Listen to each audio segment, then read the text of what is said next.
Cənab Prezident, nümayəndə heyətinin üzvləri, əziz qonaqlar, bir daha xoş gəlmisiniz.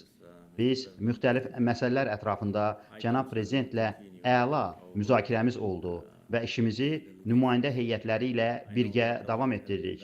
Bilirəm ki, səfərdən əvvəl çox işlər görülmüşdür.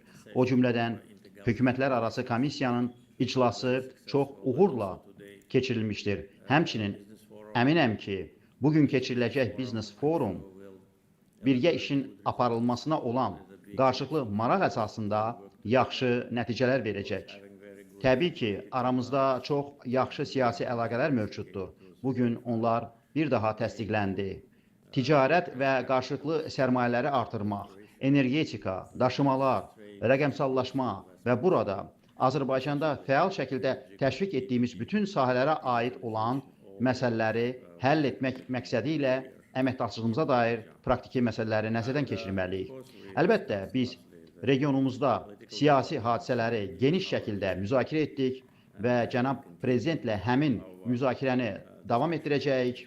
Əminəm ki, nümayəndə heyətlərinin üzvləri də bu vaxtdan istifadə edərək iki tərəfli tərəfdaşlığımızın ən mühüm məsələlərini müzakirə edəcəklər.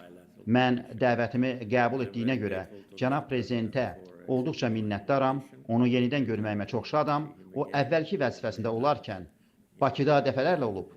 Mən hər zaman görüşlərimizdən məmnun qalmışam. Sizə bu dəfə Azərbaycanda xoş səfər arzu edirəm. Bir daha xoş gəlmisiniz. Çox sağ olun, Cənab Prezident. Dəvətə və çox səmimi qonaqpərvərliyə görə olduqca minnətdaram. Görüşümüz əsnasında sizə söylədiyim kimi, Bakıya sonuncu səfərimdən, demək olar ki, 9 il ötür. O, 2017-ci ildə baş tutmuşdur.